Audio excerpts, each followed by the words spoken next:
दोस्तों जय हिंद, जय भारत, हर हर Mahadev. Welcome to academy of geopolitics. तो पिछला पूरा हफ्ता और ये हफ्ता भी मैंने आपको उन स्पेसिफिक कंट्रीज़ के बारे में आपके साथ डिस्कस करा जो कि जियोपॉलिटिक्स की दुनिया में एक चेस बोर्ड बन के रह गई हैं, क्योंकि वो जियोपॉलिटिकली बहुत सेंसिटिव एरिया को में लाई करती हैं।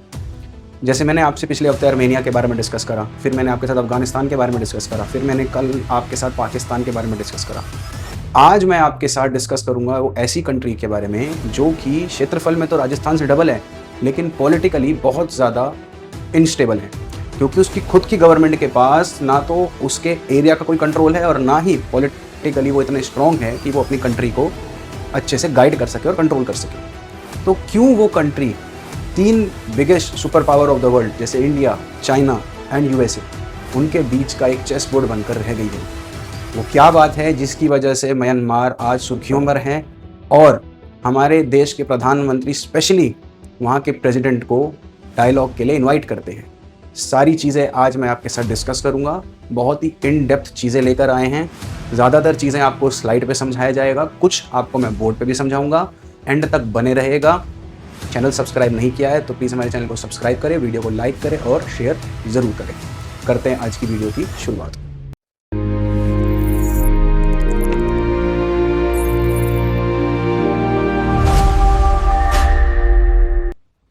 आज की हमारी वीडियो दो हिस्से में रहेगी। सबसे पहले तो मैं आपको सारी हेडलाइंस बताऊंगा और जो जो इवेंट्स हुए हैं विद डेट आपको सारी चीज़ें वो बताऊंगा। और सेकंड हिस्से में मैं आपको ये बताऊंगा कि स्पेसिफिकली हर एक कंट्री के बारे में जो मैं आपके साथ आज डिस्कस करूंगा उनको क्या क्या चाहिए और कैसे उस जो उनकी डिमांड्स है वो पूरा होगा। तो अगर हम पहले सुर्खियों में चलें जो कि क्या क्या घटनाएं अभी तक घटी हैं, तो सबसे पहले तो prime minister Narendra Modi ji meets Myanmar president U Min Aung. तो Prime Minister Narendra Modi met Myanmar's President U Min Aung on Monday. The leaders met at the Hyderabad house here in the national capital as President is visiting India from May 30 to June 2nd. ये कहते हैं कि इनकी ये पहली visit है India में और एज ए करंट कैपेसिटी जो प्रेसिडेंट बने हैं तो उनकी एज ए प्रेसिडेंट ये पहली विजिट है। He will be accompanied by a high level delegation of cabinet minister, senior officials and prominent business leader. अपने साथ वो हायर ऑफिशियल्स लेकर आए हैं, अपने कैबिनेट के कई मंत्री को लेकर आए हैं और बड़े बड़े बिजनेसमैन को भी साथ लेके आए हैं अपने म्यांमार से। फिर कहता है कि earlier national security adviser Ajit Doval on Sunday called on Myanmar president और एक्सटर्नल मिनिस्टर एस जयशंकर। ये दोनों साहब भी मिले हैं इनसे, अजीत डोवाल साहब और एस जयशंकर साहब, दोनों संडे को इनसे मिले। अब एक तो आप इन दोनों को याद रखना, ये तो ऑब्वियसली याद रहेगा ही। ये हमारे एनएसए हैं, नेशनल सिक्योरिटी एडवाइजर हैं, और ये हमारे एक्सटर्नल मिनिस्टर हैं।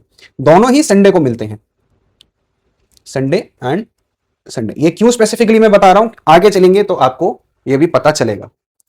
अगली खबर पे मैं आता हूं तो ये कहता है अब इनकी जो मीटिंग हुई थी प्रेसिडेंट साहब की और मोदी जी की, इनके बीच में क्या क्या निकल के आया वो इसमें है। ये कह रहा है कि PM Modi ji on Monday raise concern over activities of armed groups operating near the Indian Myanmar border and the impact of Myanmar internal conflict on Indian border communities during talks with Myanmar President in New Delhi. Speaking at a special briefing after the high-level bilateral meeting, Foreign Secretary Vikram Misri and PM Modi highlighted that spillover effects of conflict in Myanmar, including cross-border security challenges and the influx of refugees into India. अब क्या होता है कि Myanmar से काफी जो infiltration काफी ज्यादा होती है, वहां से काफी लोग निकल कर आते हैं और ज्यादातर स्पेसिफिकली हमारे नॉर्थ ईस्ट में जाते हैं और वहां पर काफी टेरर फैलाते हैं। ये सबसे मेन कंसर्न था जो मोदी जी ने अपनी मीटिंग में प्रेसिडेंट साहब से डिस्कस करा। विक्रम मिस्त्री ने भी यही बोला कि ये बार बार जो इन्फिल्ट्रेशन होती है उसकी वजह से हमारे नॉर्थ ईस्ट के एरिया में काफी ज्यादा सिक्योरिटी की लैप्सेस होती हैं। जैसे आप देख रहे हो कि जो भी एक्टिविटीज आपका मणिपुर में हो रही हैं, जितनी भी प्रॉब्लम्स मणिपुर में क्रिएट हो रही हैं, जितना भी इन्फिल्ट्रेशन हो रहा है एक स्पेसिफिक ग्रुप का, वो म्यांमार से ही निकल के वहां जाता है। म्यांमार में कैसे निकल के जाता है, क्या होता है, अपनी आगे की वीडियो में मैं आपको सारा कुछ डिटेल में समझाऊंगा। आपको याद होगा कि कुछ दिन पहले 6 यूक्रेनियन और 1 अमेरिकन पकड़ा गया था जो कि म्यांमार में ट्रेनिंग करा रहा था, ड्रोन्स की ट्रेनिंग दे रहा था लोगों को। वो कह रहा था कि मैं डेमोक्रेसी फैलाने के लिए आया हूं और कंट्रीज को डेमोक्रेटिक बनाने के लिए मैं वहां के लोगों को गाइड करता हूं ताकि वो लोग ऐसी चीजें सीख सकें और आगे जो डेमोक्रेटिक कंट्री नहीं है अपनी सरकार से लड़कर अपने कंट्री को डेमोक्रेटिक बना सके। उसका ये एजेंडा था, सब फेक एजेंडा था, CIA का एजेंडा था वो, था, क्या मतलब है अभी भी, और हमारे कस्टडी में है।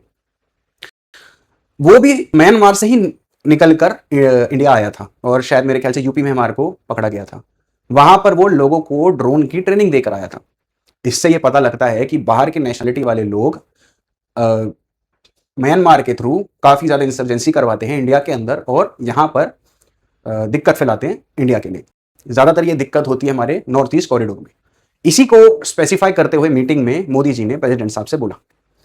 अगले पार्ट में अगर मैं चलता हूं तो वो कहता है कि the two sides also reviewed a range of bilateral issues including trade, security, cooperation, border management and connectivity projects। इन्होंने ट्रेड के बारे में काफी बात करी है, सिक्योरिटी के बारे में मैंने आपको ऊपर बता ही दिया है, इन्होंने बात करी है, कोऑपरेशंस, बॉर्डर मैनेजमेंट कैसे रहेगी, आगे क्या रहेगा उसके बारे में बात हुई है, और कनेक्टिविटी प्रोजेक्ट्स में Kaladan multi modal transit transport project and India Myanmar Thailand trilateral highway, इन दोनों के बारे में स्पेसिफिकली म्यांमार से और उनके प्रेसिडेंट साहब से बात हुई है। दोनों प्रोजेक्ट्स के बारे में मैं आपको आगे जाकर अच्छे से एक्सप्लेन करूंगा। अब यहां पर ये पहली खबर तो हो गई जो फिर इंडिया ने कन्वे करा है म्यांमार को। दूसरी खबर में आते हैं कि म्यांमार के प्रेसिडेंट जो आए थे उन्होंने इस चीज के लिए क्या बोला। वो कहते हैं कि won't allow territory to be used against India. President साहब ने ये बोल दिया है। Trade, border security, development assistance and defence cooperation with focus on capacity building dominated PM Modi meeting with visiting Myanmar president, as the latter assured that Myanmar territory would not be permitted to be used against Indian security interest। इन्होंने specifically बोला है कि भाई कोई भी ऐसी activity को नहीं करने को हम देंगे म्यांमार के अंदर से जिससे इंडिया को कोई दिक्कत हो। अब इंडिया जो है वो 1643 किलोमीटर लॉन्ग बॉर्डर म्यांमार के साथ लगाता है। दिक्कत सबसे ज्यादा इंडिया को क्या है कि China strong banking of Myanmar powerful military is also a factor in India ties with the country.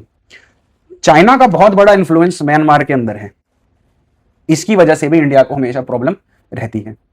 अब म्यांमार के प्रेसिडेंट की जो मीटिंग होती है ना वो एग्जैक्टली 4 दिन बाद होती है जब क्वाड की स्टेटमेंट होती है। आपको याद होगा कि क्वाड की अभी मीटिंग हुई थी जिसमें जापान के फॉरेन मिनिस्टर, इंडिया के फॉरेन मिनिस्टर, ऑस्ट्रेलिया के फॉरेन मिनिस्टर और यूएसए के फॉरेन मिनिस्टर आए थे और उन्होंने क्वाड की जो मीटिंग लेटर दिस ईयर नवंबर दिसंबर में होने वाली है क्या उसमें डिस्कस होगा उसके लिए ये इंडिया में आए थे। उसमें जो मीटिंग ज्वाइंट स्टेटमेंट, ये यूएस डिपार्टमेंट ऑफ स्टेट है, उनकी joint statement from quad ministers meeting in new Delhi. इसमें 10th पॉइंट जो है बहुत जरूरी था। इसमें ये कहते हैं कि we remain concerned by continuing conflict in Myanmar and its impact on the region. We reaffirm our support to ASEAN efforts and call for immediate cessation of violence, the release of those unjustly detained, delivery of humanitarian assistance and dialogue between all parties and affected groups involved in the conflict. We are also concerned about the impact of crisis on regional security। अब आप बोलोगे यार quad में Myanmar discuss हुआ तो कौन सी कोई बहुत बड़ी बात हो गई, इसमें तो कोई बड़ी बात है नहीं। लेकिन क्वाड की मीटिंग में स्पेसिफिकली म्यांमार डिस्कस हुआ। मैं क्यों आपको पॉइंट आउट कर रहा हूं, क्योंकि क्वाड की जो मीटिंग अभी हुई थी उसमें सिर्फ मोटा मोटा 3 ही कंट्रीज के बारे में बात हुई अदर देन क्वाड। सबसे पहली तो बात हुई ईरान की। इसमें तो कोई बड़ी बात है नहीं, आपको पता है यूएसए की ईरान के साथ वॉर चल रही है तो क्वाड की मीटिंग में ईरान की बात होनी ही होनी है। 4 कंट्री के बारे में बात हुई। सेकंड जो कंट्री की बात हुई चाइना। अब इसमें कोई बड़ी बात क्यों नहीं है, क्योंकि क्वाड बना ही चाइना के अगेंस्ट के लिए, चाइना को काउंटर करने के लिए ही बना है, तो कोई बड़ी बात नहीं अगर चाइना का स्पेसिफिकली नाम लिया जाए। चौथी कंट्री जो बात हुई थी वो थी नॉर्थ कोरिया। नॉर्थ कोरिया की बात हुई थी, लेकिन इसके बारे में ऑलरेडी बता दिया गया था कि नॉर्थ कोरिया को डी न्यूट्रलाइज करने के लिए ट्रंप आगे बढ़ रहा है। और आपको याद होगा जब ट्रंप चाइना गया था तो उसमें उन्होंने एक तो बोला था चाइना से कि भाई ईरान को आप सपोर्ट देना बंद करिए और नॉर्थ कोरिया को डी न्यूट्रलाइज करने के लिए हमारी मदद करिए, मतलब नॉर्थ कोरिया से न्यूक्लियर वेपन्स हटाने हैं। तो north Korea was on agenda, in US के एजेंडा में था। इससे हमको पता लगता है, वो हमको जब चाइना गया था तभी पता लग गया था। लेकिन जो चौथी कंट्री के बारे में, क्वाड के बारे में बात हुई, मैंने अभी आपको बताया, वो है म्यांमार। ये इतना जरूरी क्यों है आगे जाकर आपको समझ में आएगा, लेकिन क्वाड में भी म्यांमार को बहुत ज्यादा तवज्जो दिया गया है। मैं आपको बस ये एक्सप्लेन करना चाहता हूं। ये क्वाड की meeting one of the events हैं जो इतने दिनों में अनफोल्ड हुई है रिलेटेड टू म्यांमार। आगे हम चलते हैं कि जैसे ही प्रेसिडेंट साहब की मीटिंग इंडिया में खत्म होती है, वहां से चाइना की मिनिस्ट्री ऑफ एक्सटर्नल अफेयर के स्पोक पर्सन का आ जाता है कि at the invitation of member of political bureau of CPC central committee and minister of foreign affairs Wang Yi, Myanmar minister for foreign affairs Tin Maung Su will pay an official visit to China from June 4 to June 6। ये तो China की तरफ से statement आया। अब जिंगवा news agency जो है वहां से भी आता है कि Myanmar foreign minister foreign affair Tin Maung Su will pay an official visit to China from June 4 to 6, a foreign ministry spokesperson announced on Wednesday. Tin Mong-su will make a trip at the invitation of Wang Yi, a member of political bureau of the Communist Party of China and Chinese foreign minister, the spokesperson said. ठीक है जी। जैसे ही India के साथ meeting इनकी खत्म होती है, अगले ही दिन चाइना यह बोल देता है कि इनके म्यांमार के जो फॉरेन मिनिस्टर है वो चाइना में अपनी विजिट पे करेंगे ऑन द इन्विटेशन ऑफ वांग यी। अच्छा, ठीक है जी। अब एक और इवेंट जो इसी के टाइम होता है वो होता है म्यांमार और चाइना के बॉर्डर पर। यह कहता है कि the death toll rises to 43 in a massive blast that occurred in the north east of Myanmar on Sunday. अब आप ये देखेंगे, ये चाइना है, ये तो लिखा है चाइना, ये आपका म्यांमार है, और ये एरिया है चाइना और म्यांमार का बॉर्डर जहां पर ब्लास्ट हुआ था। ये जितना भी एरिया है ना, ये जितना भी एरिया यहां पर म्यांमार का, ये नॉर्थ और नॉर्थ ईस्ट एरिया, ये सारा, ये हाईली रिच है इन क्रिटिकल मिनरल्स।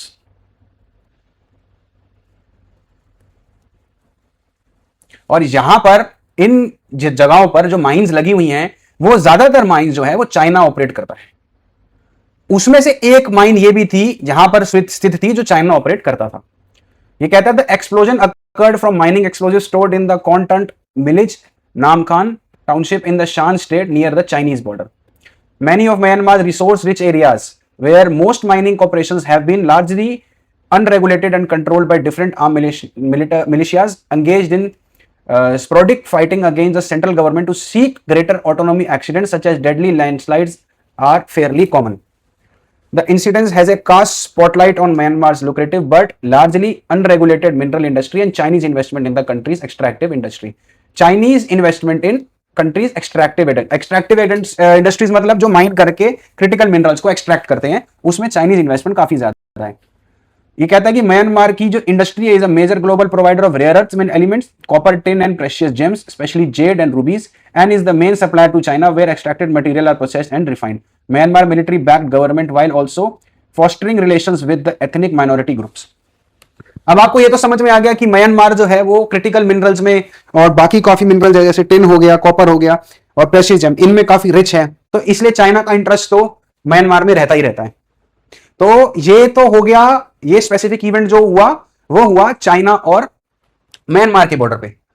एक इवेंट और उसी के आसपास होता है 1 जून को। ये इवेंट जो हुआ था चाइना के बॉर्डर पे, ये भी 1 जून को हुआ था। ये न्यूज 2 जून को आई है, लेकिन हुआ ये 1 जून को ही था। ये भी इवेंट होता है 1 जून को ही, लेकिन ये होता है इंडियन बॉर्डर, म्यांमार के साथ जो इंडियन बॉर्डर लगता है वहां पर। यहां कहता है कि Indian border forces shell Myanmar junta position in Tamu horse hours after Min Aung meets national security adviser in Delhi. Min Aung जो है अभी आपको बताया प्रेसिडेंट है म्यांमार के, इनकी जैसे ही मीटिंग होती है एनएसए के साथ, डोवाल साहब के साथ,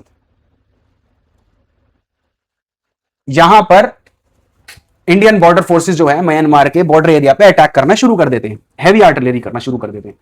An exchange of heavy artillery fire erupted along the India-Myanmar border between India security forces and Myanmar military, coinciding with the junta chief Min Aung official visit to India. The cross-border engagement between junta troops and the Indian military began on night of 31 May and persisted until the morning of 1 June. अब ये हुआ था Tengnoupal district in India's Manipur state targeting Min Thar village. टिंगनोपुल जो है वो मणिपुर में है, यहां से इन्होंने आर्टिलरी फायर करना शुरू करी मिन थार विलेज ऑफ म्यांमार। ठीक है जी। यहां कहता है कि Indian military has previously conducted cross border operations and drone strikes targeting Myanmar base Meitei and Naga sanctuaries, occasionally causing civilian casualties in Myanmar side. यहां पर कहता है कि इंडिया जो है ना कभी कभी ड्रोन स्ट्राइक और करता रहता है। आपको याद भी होगा पीछे काफी खबर आई थी, म्यांमार के अंदर अलग अलग इवेंट्स के अंदर ड्रोन मारते रहे हैं। आगे जाकर मैं आपको वो सारी चीजें भी दिखाऊंगा।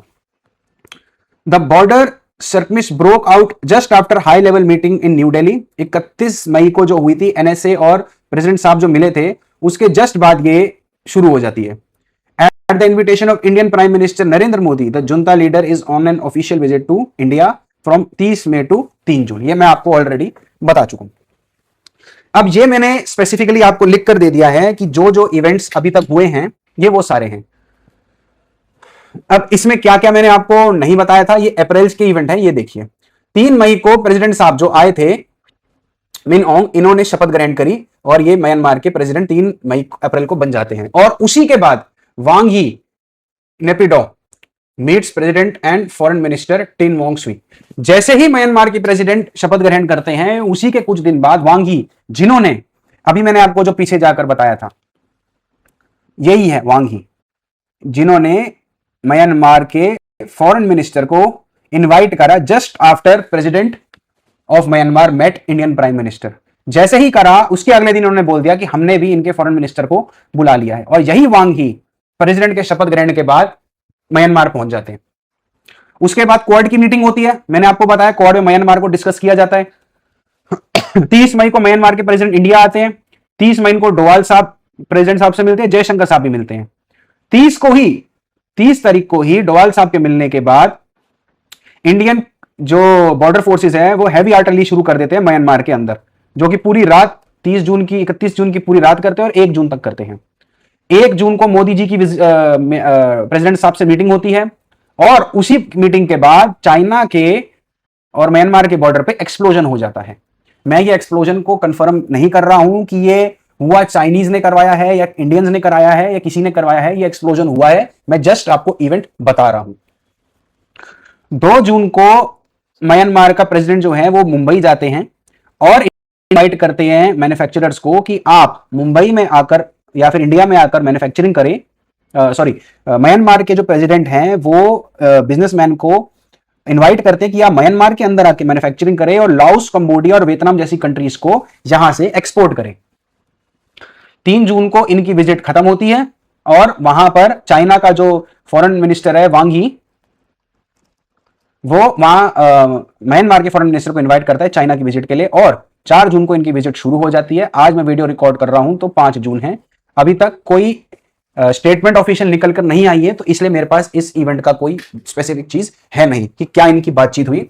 जैसे जैसे चीज अनफोल्ड होगी मैं अपने ट्विटर पर अपडेट कर दूंगा। आपने ट्विटर फॉलो नहीं करते तो प्लीज हमारे चैनल को वहां पर फॉलो जरूर करें नई अपडेट्स के लिए। तो ये सारी इवेंट्स मैंने आपको समझाया कि क्या क्या एग्जैक्टली हुआ है इतने दिनों में।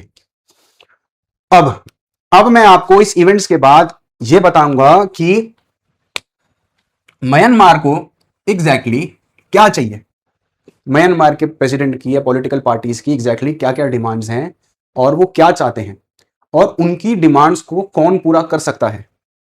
अभी जो म्यांमार की सिचुएशन है वो 3 कंट्रीज की वजह से बहुत ज्यादा फंसा हुआ है, यूएसए, चाइना और इंडिया।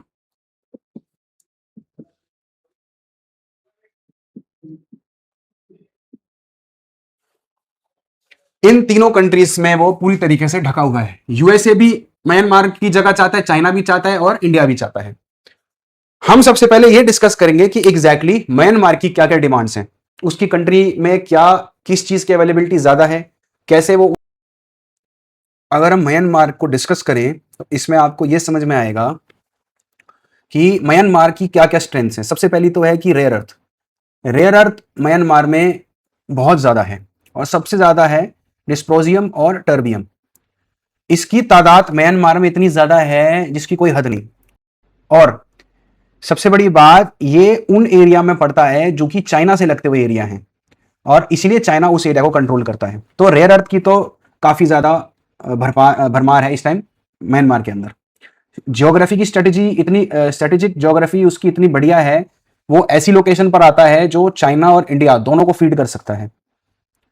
बे ऑफ बंगाल की कोस्ट लाइन के साथ जुड़ता है, तो बे ऑफ बंगाल की कोस्ट लाइन को वो इस हिसाब से लेवरेज करना चाहता है कि मेरे यहाँ पर ट्रेड इतना ज्यादा हो जिसकी वजह से मेरी कंट्री और ज्यादा डेवलप हो। लैंड ब्रिज भी आसियान कंट्रीज के साथ वो कनेक्ट करता है, इसलिए लैंड ब्रिज भी उसका एक बहुत बड़ा स्ट्रेंथ है। और अनटैप्ड नेचुरल रिसोर्सेज तो मैंने आपको जैसे बताया, रेयर अर्थ के साथ साथ वहां पर timber, Z, रूबीज, natural gases, copper, tin, ये सब कुछ बहुत बड़ी भरमार में है। सबसे बड़ी दिक्कत म्यांमार को ये आती है कि म्यांमार जो है वो 21% जो उसका है जुंता कम्युनिटी है, जो जुंता पॉलिटिकल ग्रुप है वो कंट्रोल करता है। उसी ग्रुप का हेड जो है वो प्रेसिडेंट बने हैं मिन ओंग जो हैं वो उसी ग्रुप के हेड हैं और वही प्रेसिडेंट इस टाइम बने हैं। वेस्टर्न सैंक्शंस इस टाइम बहुत ज्यादा हैं। 2021 की कूप के बाद USA, EU, UK, Canada impose comprehensive sanctions. No western investment, no IMF और वर्ल्ड बैंक एक्सेस। स्विफ्ट की रिस्ट्रिक्शन है म्यांमार के अंदर, तो म्यांमार ज्यादा ट्रेड कर भी नहीं सकता। अच्छा, एक चीज जो मिस हो गई है कि मोदी जी के साथ जो डिस्कशन प्रेसिडेंट साहब की हुई थी उसमें रुपी और म्यांमार की जो करेंसी है उसके बीच में ट्रेड करने की भी बात हुई थी, जो एक बहुत पॉजिटिव साइन म्यांमार के प्रेसिडेंट के लिए था, जो वो सोच कर आए थे और उन्होंने डिस्कस भी करा। सिविल वॉर हमेशा रहती है, क्यों? क्योंकि मैक्सिमम एरिया जो है वो रिबेल ग्रुप्स कंट्रोल करते हैं। वहां की जो पॉलिटिकल पार्टी है वो इतना ज्यादा एरिया कंट्रोल नहीं करती, मतलब बहुत ज्यादा एरिया, मतलब मोटा मोटा 55 to 60% एरिया रिबेल ग्रुप्स हैं। एक रिबेल ग्रुप नहीं है, अलग अलग रिबेल ग्रुप हैं।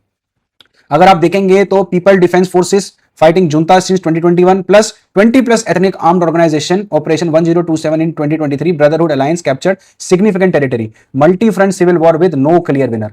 कोई क्लियर विनर इसलिए नहीं आता क्योंकि बहुत सारे जुट आपस में लड़ रहे हैं। इस वजह से भी म्यांमार पॉलिटिकली इनस्टेबल है, जो मैंने अपनी इंट्रोडक्शन में आपको बताया था। आसियान जो कंट्रीज हैं वो इनको आइसोलेट करती है। Myanmar suspended from ASEAN political participation after 2021 coup, no ASEAN trade benefits, no regional diplomatic support, complete regional isolation.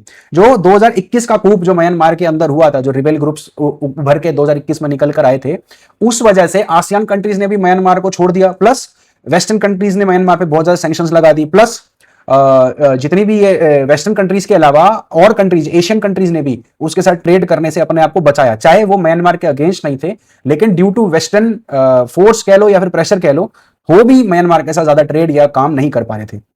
China की डिपेंडेंसी इस वजह से ऑब्वियसली म्यांमार के ऊपर बढ़ी जाएगी। जब कोई और कंट्री साथ देगा ही नहीं तो म्यांमार को किसी का सपोर्ट तो चाहिए होगा, तो चाइना तो ऑब्वियसली सपोर्ट देगा ही देगा, क्योंकि रेयर अर्थ का तो भरमार है म्यांमार के पास।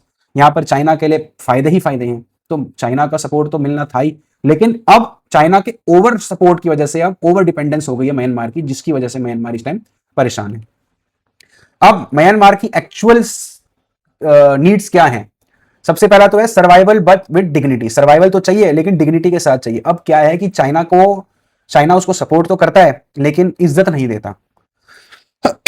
अब वो इज्जत जो है वो कहीं ना कहीं भारत के अंदर उसने ढूंढना। आप देखेंगे मैंने आपकी अपनी जो इंट्रोडक्शन है उसमें एक बात स्पेसिफिकली बोली थी कि मोदी जी ने म्यांमार के प्रेसिडेंट को खुद से इनवाइट करा है। आज तक चाइना के किसी भी बंदे ने म्यांमार के प्रेसिडेंट को इतनी इज्जत नहीं दी जितनी भारत में उसको इज्जत मिली। सबसे पहला पॉइंट तो भारत के पास झुकने का म्यांमार का यही सबसे बड़ा रीजन है, दैट सर्वाइवल तो है ही है, प्लस डिग्निटी भी मिलती है। दूसरा आते कि इंटरनेशनल लेजिटिमेसी। इंटरनेशनल लेजिटिमेसी इसलिए नहीं है, 2021 के कूब के बाद से लेजिटिमेसी तो म्यांमार की ऑलमोस्ट खत्म होगी। वेस्टर्न कंट्रीज पे सैंक्शंस, आसियान कंट्रीज उसका साथ नहीं दे रहे और एशियन कंट्रीज भी उसको परेशान कर रहे हैं वेस्टर्न प्रेशर की वजह से। तो लेजिटिमेसी उसको मिल नहीं पा रही है। वो लेजिटिमेसी ढूंढने के लिए ही म्यांमार इस टाइम दर बदर के धक्के खा रहा है। रिबेल कंट्रोल्स, मैंने आपको बताया कि रिबेल कंट्रोल से वो पूरी तरीके से छुटकारा चाहता है। वो चाहता है कि रिबेल ग्रुप से मुझको छुटकारा मिले, जिसकी वजह से मैं अपना ट्रेड और काम आगे बढ़ा सकूं। इकोनॉमिक ऑल्टरनेटिव टू चाइना ढूंढ रहा है। ऑब्वियसली चाइना पे ओवर डिपेंडेंस है, तो इकोनॉमिक ऑल्टरनेटिव तो चाइना के अगेंस्ट ढूंढना ही पड़ेगा। सबसे बड़ा इकोनॉमिक ऑल्टरनेटिव पूरी दुनिया को ही नजर आ रहा है कि इंडिया है, तो म्यांमार को क्यों नहीं आएगा। तो इसलिए वो क्वाड के साथ काम करने के लिए भी ready, sorry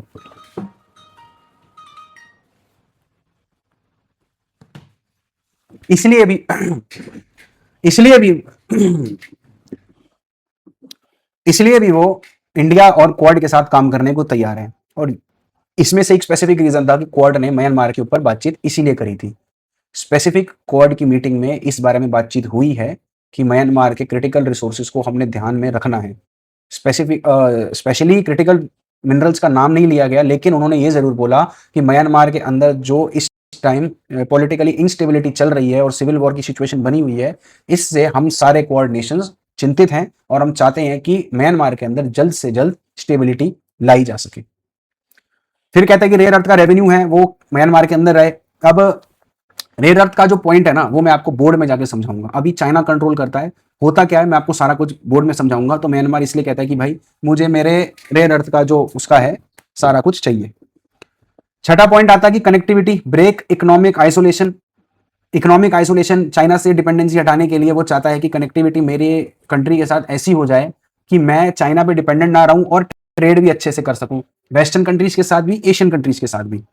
Kalandar corridor, trilateral highway, Moose Mandela railway, Myanmar wants all completed, not just for trade, for options, multiple connectivity routes, multiple partner. No single country can hold Myanmar hostage. Right now, China holds him hostage because सबसे ज्यादा trade ही China के साथ होता है. Security guarantee, obviously Myanmar will never publicly ask for security guarantee, but Doval's meeting was exactly that conversation. Doval जी ने क्या, अब मैं आपको 2 पॉइंट बोर्ड पे समझाऊंगा. सबसे पहला तो चाइना के रेयर अर्थ का जो कंट्रोल है, म्यांमार के रेयर अर्थ का कंट्रोल चाइना के हाथ में. सबसे बड़ा स्पेसिफिक रीजन चाइना की सबसे बड़ा फायदा यह है कि म्यांमार का जो एरिया है ना, म्यांमार के नॉर्थ प्लस जो म्यांमार का नॉर्थ ईस्ट है, म्यांमार के नॉर्थ और म्यांमार के नॉर्थ ईस्ट में ही सबसे ज्यादा रेयर अर्थ पाया जाता है. और वही एरिया है जो चाइना के बॉर्डर के साथ लगता है. तो चाइना को तो सबसे बड़ा फायदा यही है. लेकिन इसमें म्यांमार को क्या नुकसान है?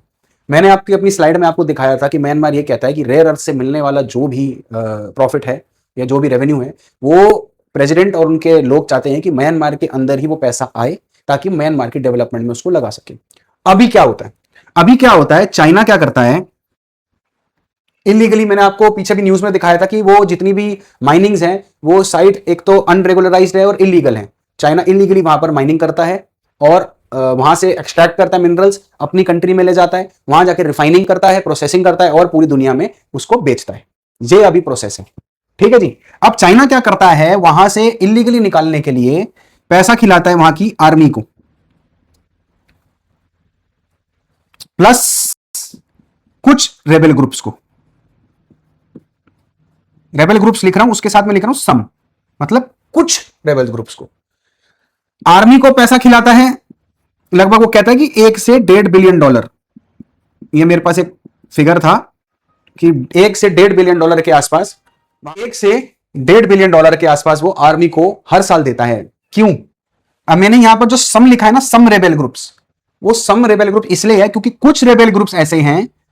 रेबेल ग्रुप्स वहां पर 3 तरीके के हैं. एक है जो म्यांमार को सपोर्ट करते हैं. ये ऐसे रेबेल ग्रुप्स हैं जो जो कहते हैं कि म्यांमार की आज तक की जो भी सरकारें आई हैं वो सारी भ्रष्ट हैं, किसी ने भी म्यांमार की तरक्की के लिए काम नहीं करा. तो वो सारे के सारे सरकार के अगेंस्ट है, लेकिन वो रिफॉर्म जरूर ऐसा चाहते हैं कि म्यांमार की तरक्की हो. दूसरे ऐसे हैं जो चाइना को सपोर्ट करते हैं. वो समझते हैं कि म्यांमार की उन्नति के लिए चाइना ही है जो कि म्यांमार को उठाकर म्यांमार की डेवलपमेंट कर सकता है. इसलिए वो रेबेल ग्रुप्स चाइना को सपोर्ट करते हैं और उन्हीं रेबेल ग्रुप्स को चाइना फंडिंग करता है. और कुछ उनको भी करता है जो म्यांमार को का सपोर्ट चाहते हैं, क्योंकि वो म्यांमार वाले ये कहते हैं कि यार यहां से रेयर अर्थ निकलेगा, जाएगा और हमारी कंट्री में पैसा आएगा. कुछ लोग चाइना को इसी में सपोर्ट, लेकिन चाइना वाले तो टोटली रेयर अर्थ निकालने के लिए चाइना को सपोर्ट करते हैं, पैसा खाते हैं और उनकी माइनिंग कराने में मदद कराते हैं.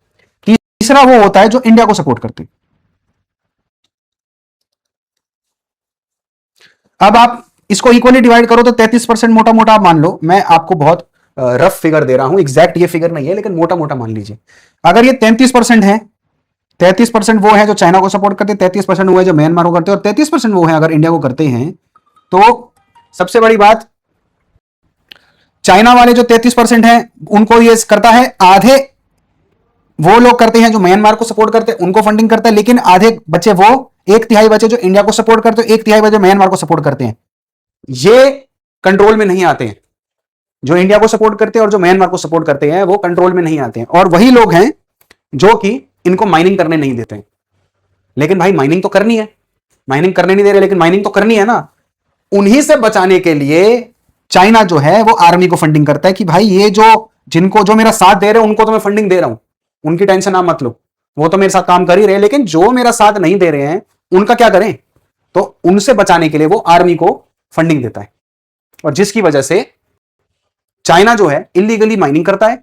सारा पैसा जो है वो आर्मी को सिर्फ इसलिए देता है ताकि मुझे प्रोटेक्शन मिल सके, रेबेल ग्रुप्स को इसलिए देता है ताकि मेरे साथ मिलकर वो काम कराकर वहां से रेयर अर्थ निकाल सके. म्यांमार के अंदर कोई भी पैसा वो नहीं डालता, जिसकी वजह से म्यांमार आज इतना पिछड़ा हुआ, मतलब बिलीव तो क्या ही करता है, ऑब्वियसली पिछड़ ही रहा है. सारा पैसा जब चाइना बाहर ही ले जाएगा तो म्यांमार के अंदर पैसा क्या आएगा. तो इसलिए ये बहुत बड़ा कंसर्न म्यांमार का है कि भाई जो भी रेयर अर्थ का पैसा आता है वो म्यांमार के अंदर लगना चाहिए. ठीक है जी।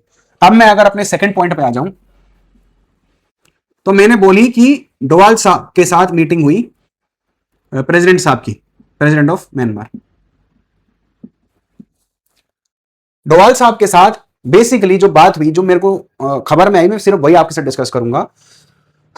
सिक्योरिटी की बात तो जो हुई मतलब उन्होंने एक तो सबसे बड़ी बात मैंने आपको बताया कि वहां के जो डोवाल साहब से मीटिंग के अगले ही दिन नहीं, उसी रात को बॉर्डर फोर्सेस ऑफ इंडिया ने अटैक कर दिया वहां के कुछ रेबल ग्रुप्स को, जो इंडिया और म्यांमार के बॉर्डर पे लगते थे।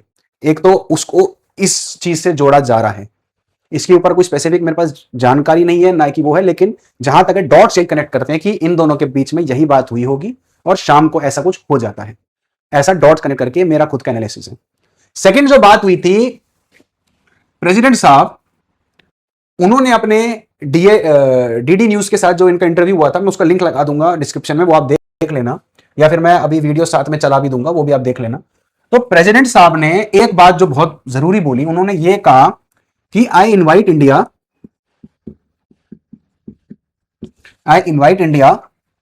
ये म्यांमार है, एम लिखा है मैंने म्यांमार, ये लाओस है, ये वियतनाम है, ये इंडोनेशिया नीचे की तरफ आ जाता है, और बाकी आसियान कंट्रीज भी लिख लो आप, आसियान।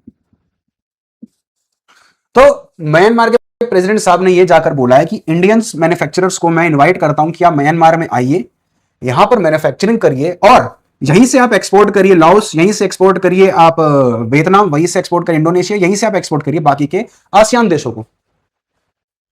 अब इसमें दो चीजें बहुत जरूरी हैं जो छुपी हुई हैं। सबसे पहली चीज तो यह है कि ऑब्वियसली ट्रेड के बारे में बात कर रहे हैं कि भाई ट्रेड तो हर किसी को चाहिए ही चाहिए, तो ट्रेड पाने के लिए वो मैन्युफैक्चरर्स को इनवाइट कर रहा है कि आप हमारे यहाँ आइए, यहाँ से मैन्युफैक्चरिंग करिए प्लस एक्सपोर्ट भी करिए। तो म्यांमार के अंदर ऑब्वियसली इनकम तो आएगी। लेकिन दूसरी बहुत जरूरी चीज क्या होगी, अब मैं इसमें डोवाल साहब का एंगल क्यों जोड़ रहा हूं वो मैं आपको समझाता हूं।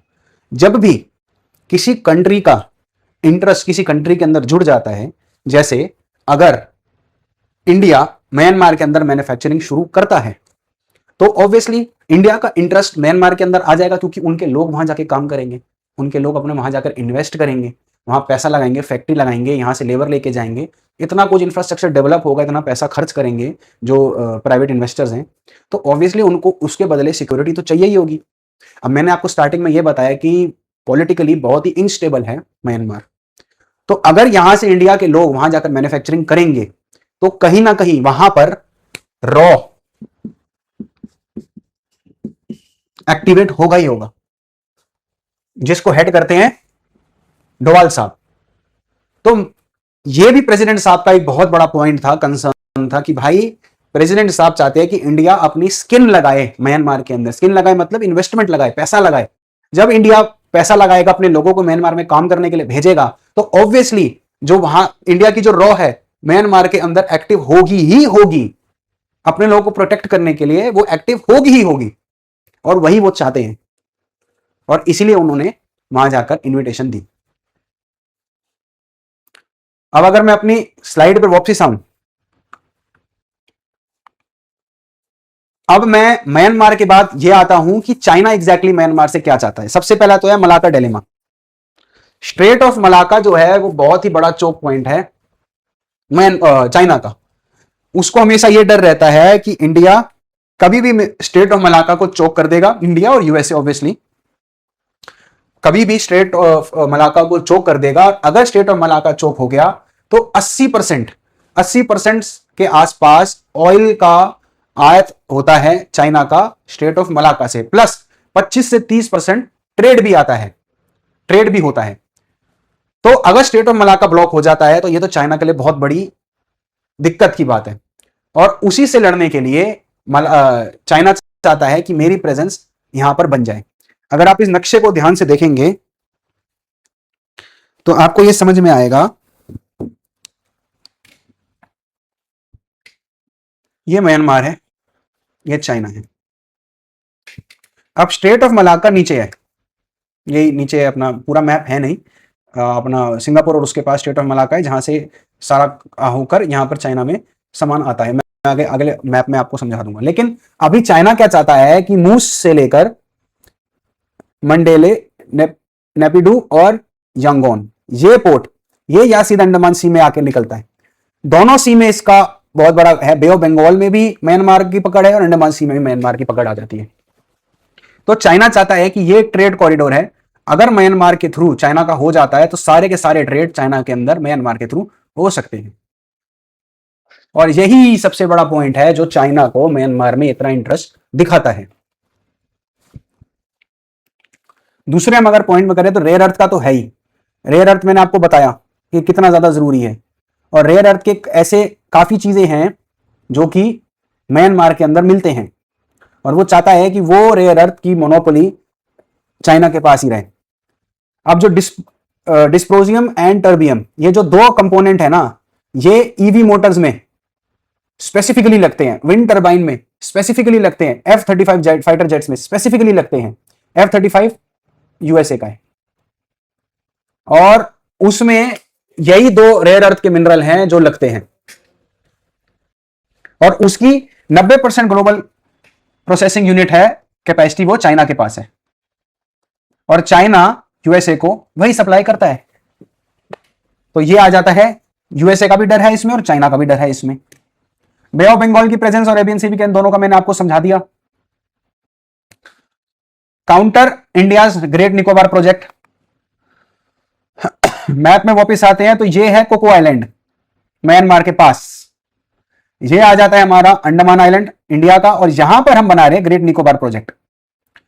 अब ग्रेट निकोबार प्रोजेक्ट का क्या हिसाब है ना यार, कि ये जो स्ट्रेट ऑफ मलाका आपका आ रहा है, यहां पर इंडिया अपना naval base plus air base दोनों बनाना चाहता है। सिविलियन बेस भी बना रहा है, लेकिन हम उसको डिस्कस नहीं करेंगे। सिविलियन बेस तो इन्हीं को काउंट उसके लिए बनाया जा रहा है।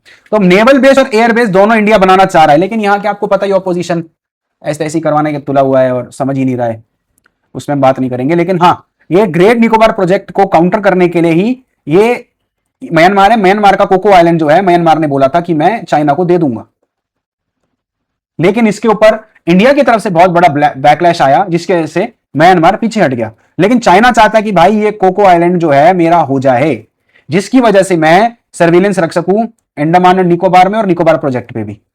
अब अगर आप ये देखिए कि अगर स्टेट ऑफ मलाका को इंडिया चोक कर देता है, तो अगर यहां पर चाइना की प्रेजेंस रहेगी, चाइना की नेवल बेस रहेगा, तो चाइना यहां आकर चोक कर देगा, तो ऑब्वियसली इंडिया को दिक्कत तो होगी होगी, और यही चाइना चाहता है, जिसकी वजह से म्यांमार उसके लिए इतना जरूरी है। इनसर्कलमेंट ऑफ इंडिया हो जाएगा, वो मैंने आपको बता ही दिया कि इनसर्कलमेंट यही आ गया कि यहां पर उसकी प्रेजेंस रहेगी तो ये इंडिया को पूरा कवर कर सकते हैं यहां पर। तो इनसर्कलमेंट ऑफ इंडिया हो ही गया।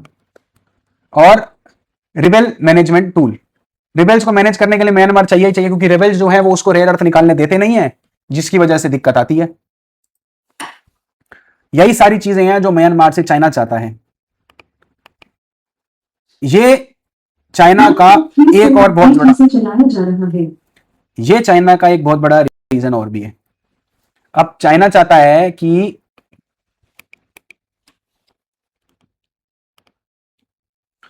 ये है इसका चाइना का स्ट्रिंग ऑफ पर्ल्स।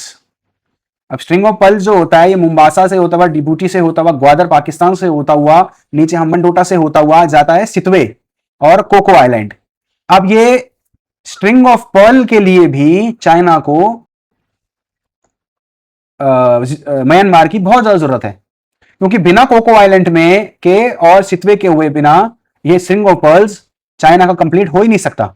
और यही स्ट्रिंग ऑफ पर्ल है जो चाइना को मिडिल ईस्ट के साथ और बाकी मिडिल ईस्ट से होते हुए अफ्रीका के साथ होता हुआ ये सारा कुछ, अगर यहां पर इसकी प्रेजेंस आती है, यहां प्रेजेंस आती है, तो मिडिल ईस्ट को चाइना से जोड़ता है स्ट्रिंग ऑफ पर्ल्स, अफ्रीका को चाइना से जोड़ता है स्ट्रिंग ऑफ पर्ल्स, और अफ्रीका और मिडिल ईस्ट के थ्रू यूरोपियन कंट्रीज में ट्रेड करने के लिए भी एक रूट बनता है, वही वो भी जोड़ता है स्ट्रिंग ऑफ पर्ल्स।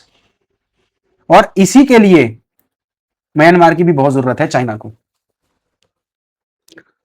तो ये पॉइंट मैंने इसमें मेंशन नहीं करा अपने बॉन्ड्स ऑफ चाइना में, लेकिन ये मैंने मैप जरूर लगा दिया ताकि आप ये अच्छे से समझ सकें।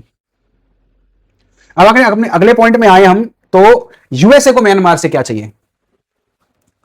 यूएसए कह रहा है कि चाइना का रेयर अर्थ की वेपन को तोड़ने के लिए यूएसए को म्यांमार की जरूरत है। अब चाइना डिस्प्रोजियम और टर्बियम एक्सपोर्ट कंट्रोल करता है, जिसकी वजह से यूएसए की जो डिफेंस सप्लाई चेन है वो इफेक्ट होती है। क्योंकि F-35 की प्रोडक्शन में वो यूज होता है।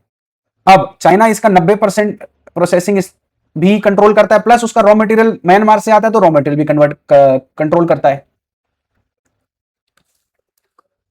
ठीक है जी। अब दोनों चीजें ही जब चाइना कंट्रोल करेगा तो भाई यूएसए को दिक्कत तो होनी है, जिसकी वजह से वो ये काम करता है। अब वही वो चाहता है। यूएसए के अगले अगर मैं फायदे पे आऊं तो जो जुंता ग्रुप है उसको भी यूएसए बाईपास इसलिए भी करना चाहता है क्योंकि यही वो ग्रुप है जो कि वो माइंस जो हैं उनको कंट्रोल करता है। इसी केआईए के ग्रुप को भी वो काउंटर करना चाहता है जो कि चाइना को सपोर्ट करता है। तो ये यूएसए म्यांमार से चाहता है कि भाई इस ग्रुप को हटाया जाए ताकि चाइना के साथ चाइना को सपोर्ट करने वाले ग्रुप वहां से हटे और यूएसए का रास्ता खुले। अब ये जो क्यापुट जो पोर्ट है जो चाइना को बे ऑफ बंगाल के साथ जोड़ता है म्यांमार के होता हुआ, ये भी वो चाहता है यूएसए कि म्यांमार इस पोर्ट को टोटल बंद करे या फिर इसका कंट्रोल या तो यूएसए को दे या फिर इंडिया को दे। यूएसए डायरेक्टली भी उसको ना करे तो इंडिया वो चाहता है कि इंडिया को वो दे दे ताकि चाइना को काउंटर करा जा सके। काउंटर स्ट्रिंग ऑफ पर्ल्स, मैंने स्ट्रिंग ऑफ पर्ल्स पूरा समझा दिया है। उसमें एक बहुत बड़ा हिस्सा म्यांमार के अंदर आता है, कोको आइलैंड का भी आता है और क्यापू म्यांमार जो मैंने अभी आपको पीछे बताया वो भी आता है। तो इन दोनों से कंट्रोल हटाना चाहता है और ये दोनों का जो राइट्स हैं वो इस टाइम म्यांमार के पास है। तो अगर म्यांमार यूएसए की बात मानकर इन दोनों पोर्ट्स को या तो खुद को रख ले या फिर यूएसए को दे दे या फिर इंडिया को दे दे। क्वाड के क्रिटिकल मिनरल्स का फ्रेमवर्क अभी आपको मैंने बताया, क्वाड की मीटिंग में $20 बिलियन इंडिया के लिए एलोकेट करे गए हैं ताकि इंडिया जो है $20 बिलियन से प्रोसेसिंग यूनिट्स बनाए क्वाड को मिनरल सप्लाई करने के लिए। उसमें वो मिनरल्स जो आएंगे वो आएंगे म्यांमार में, इंडिया में आएंगे म्यांमार के थ्रू ही। तो अगर म्यांमार हमारे साथ नहीं देता, क्वाड कंट्रीज का साथ नहीं देता, तो ये $20 बिलियन मिट्टी हो जाएंगे, किसी काम के ही नहीं रहेंगे क्वाड कंट्रीज के लिए। तो अगर हमको वो प्रोसेसिंग यूनिट लगानी है तो हमको सबसे पहले तो अपना रॉ मटेरियल को दुरुस्त रखना पड़ेगा। और वो रॉ मटेरियल आएगा कहां से? म्यांमार के अंदर से। क्वाड कंट्रीज की बातचीत क्या हुई थी कि चाइना को काउंटर कर कर हम एक ऐसा यूनिट बनाए ताकि जो रेयर अर्थ का चाइना के पास इतना प्रोसेसिंग 90% जो कंट्रोल करता है उसकी मोनोपोली को तोड़ा जा सके। लेकिन अगर वो मिनरल्स ही नहीं मिल पाएंगे जो अमेरिका को चाहिए तो प्रोसेसिंग यूनिट का फायदा ही क्या, और वो मिनरल्स मिलेंगे म्यांमार से। इसलिए म्यांमार की जरूरत यूएसए को बहुत ज्यादा है। Use India as a proxy, ये मैंने आपको बताया है, इंडिया को प्रॉक्सी की तरह यूज करेंगे प्रोसेसिंग यूनिट के लिए प्लस म्यांमार पे नजर रखने के लिए। और बांग्लादेश और चाइना का एक्सेस ना कंप्लीट हो जो कि म्यांमार के थ्रू ही होता है, उसकी वजह से भी यूएसए चाहता है म्यांमार को कि चाइना की तरफ झुकाव उसका ज्यादा ना हो। अब ये मैंने आपको ये बताया कि एक तो ये जो पोर्ट है जो कि जोड़ता है, चाइना कंट्रोल करता है और चाइना को उसके साथ जोड़ता है, ये बीआरआई कॉरिडोर में भी आता है plus string of pearls of China उसमें भी बहुत ज्यादा जरूरी है। दोनों के लिए ये बहुत ज्यादा जरूरी है। अगर ये पोर्ट चाइना का कंट्रोल उससे छूट जाता है तो चाइना को बहुत बड़ा धक्का लगेगा। प्लस ये जो मैंने एरिया आपको पहले भी बताया था, ये जो नॉर्थ का और नॉर्थ ईस्ट का एरिया जो है म्यांमार का, ये इसमें ही सारे क्रिटिकल मिनरल सबसे ज्यादा होते हैं, हैवी रेयर अर्थ इसी में के अंदर ही है। और ये ही चाइना के साथ लगता है। चाइना इधर से निकालता है, माइन करके चाइना लेकर जाता है, यहां जाकर प्रोसेस करता है, जिस प्रोसेसिंग का वो 90% कंट्रोल करता है और फिर पूरे वर्ल्ड में रेयर अर्थ डिस्ट्रीब्यूट करता है। अब तक तो यही चलता आ रहा था। अब इसी मोनोपोली को यूएसए तोड़ना चाहता है, इसलिए उसको म्यांमार की बहुत ज्यादा जरूरत है। अब अगर मैं अपने अगले पॉइंट पे आऊं कि इंडिया को म्यांमार से क्या चाहिए, तो सबसे पहले तो है भाई सिलीगुड़ी कॉरिडोर चिकन नेक को कंट्रोल करने के लिए। ये देखिए, अगर आप इस मैप में आते हो तो ये जो चिकन नेक है, ये चिकन नेक इंडिया के इस हिस्से को हमारे नॉर्थ ईस्ट के 7 सिस्टर्स के साथ जोड़ता है। यही चिकन नेक, इस चिकन नेक को आप हर जगह तो पता लगी गया होगा, 22 किलोमीटर का इसका टोटल ब्रेथ है इसकी। और काफी सेंसिटिव पॉइंट है ये इंडिया के लिए। बांग्लादेश की तरफ से भी दिक्कत आती है कभी कभी, चाइना भी बांग्लादेश के थ्रू चाइना भी इसमें परेशानी क्रिएट करता है। तो भगवान ना करे किसी टाइम पर युद्ध होता है, चिकन नेक को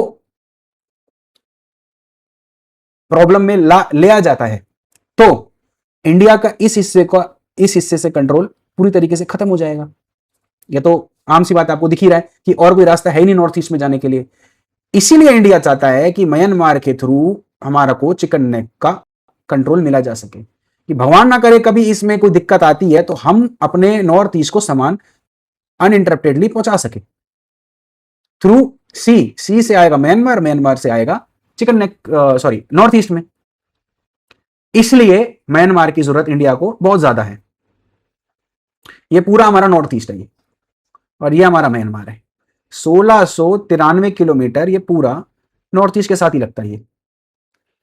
तो इसलिए म्यांमार को हम बे ऑफ बंगाल से सामान जाकर हम अपने नॉर्थ ईस्ट में देश भेज सकते हैं। रेयर अर्थ का एक्सेस मिल जाएगा।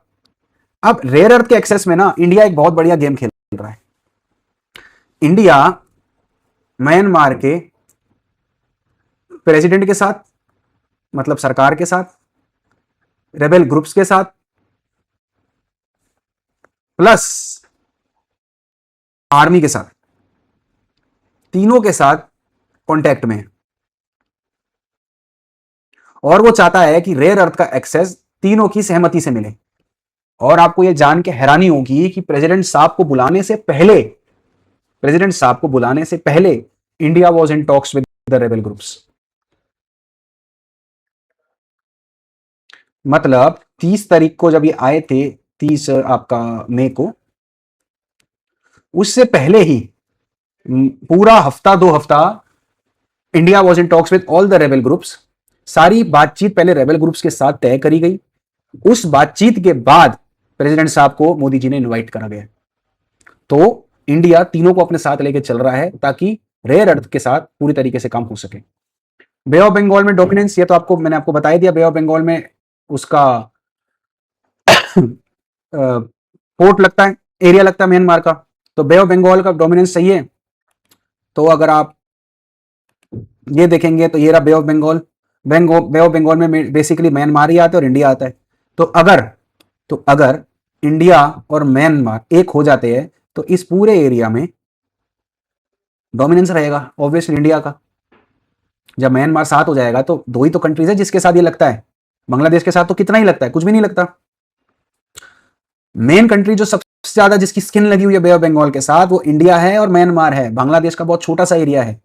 तो अगर ये दोनों मिल जाते हैं तो पूरे एरिया में हम कंट्रोल जमा सकते हैं। लेकिन अगर म्यांमार इंडिया का साथ नहीं देता तो बांग्लादेश के साथ मिलकर प्रॉब्लम क्रिएट कर सकता है चाइना के थ्रू। इसलिए भी इंडिया को इसकी जरूरत है।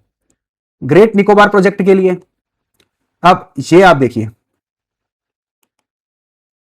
ग्रेट निकोबार प्रोजेक्ट हमारा यहाँ है। ये हमारा पोर्ट ब्लेयर है, अंडमान बेस है इंडिया का, और उसी के पास ग्रेट निकोबार प्रोजेक्ट। अब क्या है कि म्यांमार का यहां से पूरा कंट्रोल रहता है।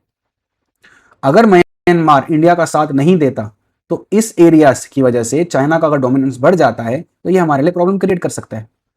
ग्रेट निकोबार प्रोजेक्ट में भी हमारा जो मलाका स्टेट को ब्लॉक करने का सपना है थ्रू ग्रेट निकोबार प्रोजेक्ट, वो फेल हो जाएगा अगर म्यांमार हमारा साथ नहीं देता। तो ग्रेट निकोबार प्रोजेक्ट का सक्सेस होना बहुत जरूरी तभी हो पाएगा वो जब म्यांमार हमारा साथ देता है। इसलिए इसके लिए हमारे को म्यांमार की जरूरत है। नॉर्थ ईस्ट बॉर्डर की सिक्योरिटी, ये तो मैंने आपको बता ही दिया, ये चिकन नेक के थ्रू ही रिलेटेड ही है। प्लस नॉर्थ ईस्ट के अंदर ये जो रेबेल ग्रुप्स और ये जो टेररिस्ट आते हैं जो वहां पर इंसर्जेंसी कर प्रॉब्लम क्रिएट करते हैं, उसकी वजह से म्यांमार का हमारे साथ होना जरूरी है। मैन्युफैक्चरिंग हब अगर हम बना लेते हैं, और मैन्युफैक्चरिंग हब मैं आपको मैप में समझाऊं तो ये देखिए, ये म्यांमार है। म्यांमार मैन्युफैक्चरिंग हब करके हम लाओस में दे सकते हैं, थाईलैंड में दे सकते हैं, कंबोडिया में दे सकते हैं, वियतनाम में दे सकते हैं, नीचे इंडोनेशिया में भी दे सकते हैं। ये सारे एरिया को हम म्यांमार के थ्रू कवर कर सकते हैं। उससे क्या होगा, डायरेक्ट चाइना को कंपटीशन मिलेगा, क्योंकि चाइना अभी इन सबको सप्लाई देता है, लेकिन म्यांमार के थ्रू हम इन सबको सप्लाई देकर अपना हम एक बहुत बड़ा बेस बना सकते हैं। Dual angle skin in the game मैं आपको समझा चुका हूं ऑलरेडी कि स्किन इन द गेम में कैसे इंडिया काम कर रहा है। अगर वो मैन्युफैक्चरिंग हब वहां पर बना लेता है और वहां पर रॉ का कंट्रोल हो जाता है तो हम म्यांमार के अंदर अपना एक बहुत बड़ा बेस बना सकते हैं इंटेलिजेंस का, जिसके थ्रू हम और भी बढ़िया काम कर सकते हैं। अब अगर हम आ जाते हैं कि एग्जैक्टली म्यांमार की ये सारी जो डिमांड्स है, एग्जैक्टली मैंने आपको ये बता दिया कि चाइना क्या चाहता है, यूएसए क्या चाहता है, इंडिया क्या चाहता है, और म्यांमार एग्जैक्टली क्या चाहता है। और म्यांमार के जब तक पॉइंट्स पूरे अचीव कौन कर पाता है, जो कर पाएगा उसी के साथ म्यांमार आगे डील अच्छे से कर पाएगा। सबसे पहले डिग्निटी और लेजिटिमेसी, चाइना के साथ तो कभी मिल ही नहीं सकती, और यूएसए को इससे कोई मतलब ही नहीं। स्टेट विजिट कराया है तो ऑब्वियसली चाइना तो इंडिया तो डिग्निटी और लेजिटिमेसी म्यांमार को दे ही रहा है। रिबेल कंट्रोल ग्रुप चाइना तो सबसे बड़ी प्रॉब्लम ही है, इनडायरेक्टली लेक करना चाहता है इंडिया के थ्रू ही। और म्यांमार कहीं ना कहीं इंडिया को यह देखता है कि रॉ और बॉर्डर कॉरपोरेशन की वजह से मेरे को इंडिया के थ्रू मिल सकता है कि इंटेलिजेंस इंडिया की म्यांमार में आ जाए तो हम काम कर सकते हैं, इसलिए वो डोवाल एंगल आया था। तो रिबेल कंट्रोल म्यांमार का हो सकता है इंडिया के थ्रू। इकोनॉमिक ऑल्टरनेट, इसी को चाइना का इकोनॉमिक ऑल्टरनेट वो ढूंढ रहा है। अभी तक इंडिया ने ऐसी कोई कंडीशन लगाई नहीं, इंडिया पूरी तरीके से इसके साथ काम करने को तैयार है। रेयर अर्थ की वैल्यू एक्सट्रैक्ट करता है, लेकिन म्यांमार में कोई प्रॉफिट देता ही नहीं है। यूएसए क्वाड फ्रेमवर्क के थ्रू करेगा, लेकिन होगा तभी जब इंडिया प्रोसेस करेगा। तो अगर यूएसए उसको दे रहा है, वो इंडिया के बिना तो दे नहीं सकता रेयर अर्थ की वैल्यू। तो यूएसए और इंडिया दोनों इसमें पॉइंट में खड़े उतरते हैं। कनेक्टिविटी ऑप्शंस अगर हम आते हैं तो सारे रूट कंट्रोल अभी चाइना करता है।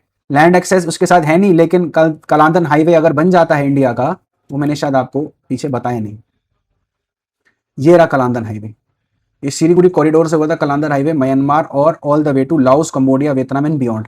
ये एक हाईवे है जो अभी काम में रुक गया है, लेकिन भारत सरकार और म्यांमार की सरकार दोनों चाहती है कि ये हाईवे जल्द से जल्द बना जा सके। अगर ये हाईवे जल्द से जल्द बन जाएगा तो यहाँ से म्यांमार से व्यापार होना इंडिया का भी तेज हो जाएगा, प्लस म्यांमार से एक्सपोर्ट करके बाकी कंट्रीज को भी दे सकते हैं। तो ये कलांदन हाईवे इसका एक बहुत बड़ा जवाब है। Security without string, screen attached है, वो ऑब्वियसली स्ट्रिंग अटैच तो यही है रेयर अर्थ। लेकिन डोवाल मॉडल तो क्या ही है, इंडिया इसके साथ काम इसलिए कर सकता है क्योंकि इंडिया का एक तो बॉर्डर लगता है और इंडिया खुद भी चाहता है कि इंडिया के अंदर किसी तरीके की कोई प्रॉब्लम ना आए। तो इसलिए इंडिया जो है वो म्यांमार के अंदर भी सिक्योरिटी चाहता है और स्टेबिलिटी भी चाहता है, ताकि इंडिया में कोई प्रॉब्लम ना आए। तो आज मैंने वीडियो में सबसे मैंने हेडिंग यही लिखी थी कि वाई म्यांमार चोज इंडिया। सबसे लास्ट स्लाइड में मैंने आपको यही समझाया कि जितनी भी डिमांड्स म्यांमार की हैं उसमें ना तो यूएसए पूरी तरीके से खरा उतरता, यूएसए तो खरा उतर ही नहीं सकता क्योंकि यूएसए का कोई आसपास कोई बेस भी नहीं है। बांग्लादेश में बनाना चाहता था, लेकिन ऑब्वियसली शेख हसीना ने बनाने दिया नहीं, प्लस वो जो उसकी इंटरम सरकार भी आई थी वो भी नहीं कर पाया। अब इसलिए यूएसए का तो डायरेक्ट कोई लिंक म्यांमार के साथ बनता नहीं। चाइना का डायरेक्ट लिंक बनता है, लेकिन जितनी भी डिमांड्स म्यांमार की हमारे एनालिसिस में निकल कर आई उसमें से चाइना ज्यादातरों में किसी में भी खरा नहीं उतरता, क्योंकि चाइना जो है हमेशा म्यांमार को दबा के रखना चाहता है। बिकॉज म्यांमार, एक तो म्यांमार को वो अपना एक जस्ट कॉरिडोर समझता है सी से जुड़ने का, दूसरा जो रेयर अर्थ वो प्रोसेस करता है उसका एक रॉ मेटेरियल का हब मानता है। तो इसीलिए म्यांमार को वो बराबर की तवज्जो नहीं देता। बट इंडिया उन सारी डिमांड्स में खरा उतरता है जो हमारी एनालिसिस में म्यांमार के लिए काफी जरूरी है। प्लस आपको पता ही है कि we as an Indian, because हमारी टेंडेंसी हमेशा से यही रही है कि जितने भी हमारे पार्टनर्स हैं, चाहे वो थोड़े काम के लिए आते हो चाहे वो ज्यादा काम के लिए हो, कितना जरूरी वो हमारे लिए है वो हमारा महत्व उसके लिए नहीं होता है। We respect all of them. शुरू से ही हमारी आदत रही है, हमारा कल्चर ही यही रहा है। तो म्यांमार ऑब्वियसली हमारे साथ बहुत सेफ फील करता है, और इसीलिए out of all the super power I think Myanmar हमारे साथ ज्यादा आगे ट्रेड करने के लिए तत्पर रहेगा। तो आशा करता हूं आपको मैं अच्छे से सारा कुछ म्यांमार का स्केनेरियो समझा पाया हूंगा अपनी इस वीडियो में। अगर वीडियो आपको पसंद आई तो वीडियो को लाइक करें, अपने परिजनों के साथ शेयर करें, और अगर चैनल सब्सक्राइब नहीं किया है तो प्लीज हमारे चैनल को सब्सक्राइब करें। मिलते हैं अपने अगले वीडियो में, तब तक के लिए जय हिंद, जय भारत, हर हर महादेव।